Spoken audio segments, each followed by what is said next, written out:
Good afternoon. Phil Lindemann, Krystal, 93 News. A Dillon man, Jesus Gutierrez Sanchez, might not go to trial for allegedly hitting and killing a road cyclist on Highway 9 last fall. The DA's office says they're close to reaching a plea deal. He had previously pleaded not guilty. The victim's wife, Rebecca Trippett, appeared virtually in court today, saying she wants to speak with Gutierrez Sanchez if he takes the deal. So do other family members. Proterra, the electric bus startup with 6 buses here in Summit, has filed for bankruptcy. Town of Breckenridge and Summit Stage both own Proterras, and all 3 county buses are rarely in service. One transit board member estimates those buses have cost the county $48 per mile. Proterra promises to keep on servicing buses that are already on the road, but Summit Stage is not holding its breath. Some replacement parts have been unavailable for up to a year. Town of Frisco is most likely slashing its capital budget by $26 million next year, from $32 million to $6 million. Town manager Tom Fisher. It is now a more normal year after seeing some abnormal years of both lower spending in order to react to COVID and then catching up with some capital in the last budget year. Frisco's 2 largest projects, new housing on Granite Street and the Slopeside Hall at the Adventure Park, eat up more than half of this year's budget. They are fully funded.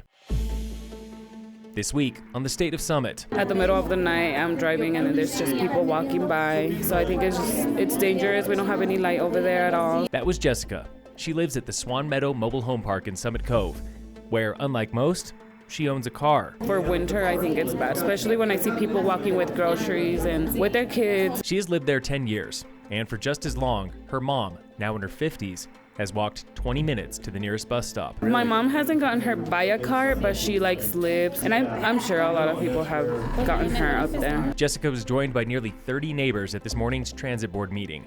Many do not speak English, and most have young kids, but all had one request. Well in need of services, certainly well in need of a bus stop. They've been asking for it for at least 3 years.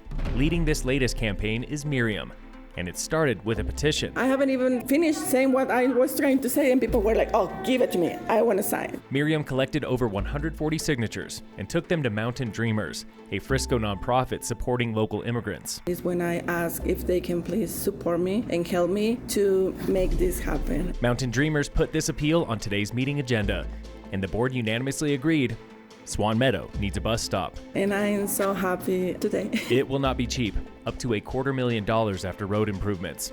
The transit department budget is $32 million, or, as one county commissioner puts it, we can afford this.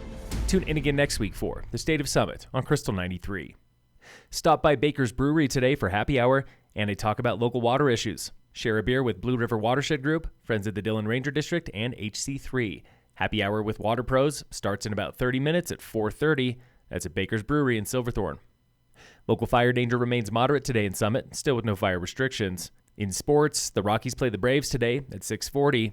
And in local sports, first scrimmage of the season today for Summit Girls Rugby. It's the green versus white game at Summit High. And lining up now at the Peaks Trail in Breckenridge are mountain bikers for the Peaks Trail time trial. You can expect heavy race traffic now until late from Breckenridge to Frisco. Probably best to avoid peaks. We'll have results for you tomorrow.